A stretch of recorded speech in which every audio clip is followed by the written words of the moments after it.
আটলান্টিকের সাগর পাড়ে এমন সময় টি-20 বিশ্বকাপ আয়োজন করা হয়েছে যখন পার্শ্ববর্তী যুক্তরাষ্ট্র ওয়েস্ট ইন্ডিজে বৃষ্টি ও অতিবৃষ্টির চোখ রাঙানি প্রবল।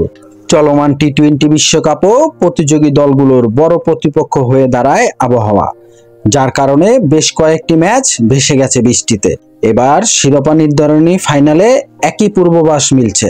সেখানে চলমান সংক্ষিপ্ত সংস্করণের নবম বিশ্বকাপ ফাইনাল খেলবে ভারত ও দক্ষিণ আফ্রিকা। ম্যাচটির জন্য আগে থেকে একদিন রিজার্ভ ডে রেখেছে আইসিসি, অর্থাৎ বৃষ্টির কারণে আজ নির্দিষ্ট ওভারের খেলা মাঠে না গড়ালে পরদিন আবারও খেলতে নামবে দুদল। তবে সংখ্যার বিষয়, দুদিনই বৃষ্টির সম্ভাবনা রয়েছে বার্বাডোসের কিংস্টন ওভালে। ম্যাচের দিন বজ্রপাত সহ 47% বৃষ্টির সম্ভাবনা রয়েছে। সেদিন খেলা সম্পন্ন না হলে বার্বাডোসেই আবার রিজার্ভ ডেতে খেলা করাবে। অবশ্য রিজার্ভ ডেতেও চোখ রাঙাচ্ছে বৃষ্টি। শেষ পর্যন্ত যদি রিজার্ভ ডেতেও বৃষ্টিতে ভেসে যায়, ফাইনাল ম্যাচ সম্পূর্ণ না হয়, তাহলে শিরোপা নির্ধারণ কিভাবে হবে তা নিয়ে জল্পনা এসেই যায়। বৌরি আবহাওয়া ছাড়াই দুশ্চিন্তায় ভারত। আজ ফাইনাল ম্যাচে চতুর্থ আম্পায়ার হিসেবে দায়িত্ব পালন করবে রিচার্ড ক্যাটেলবো, যাকে ভারতীয় সমর্থকরা যে অপয়া মনে করে।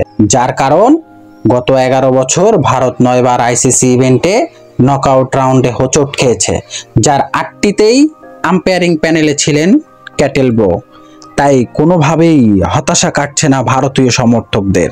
তাছাড়া ম্যাচের দিন ফল আনতে গেলে কমপক্ষে দুই দলের খেলা হতে হবে 10 ওভার করে। এই 10 ওভার করে খেলাও যদি ফাইনালের দিন শেষ না হয়, তাহলে ম্যাচ গড়াবে রিজার্ভ ডেতে।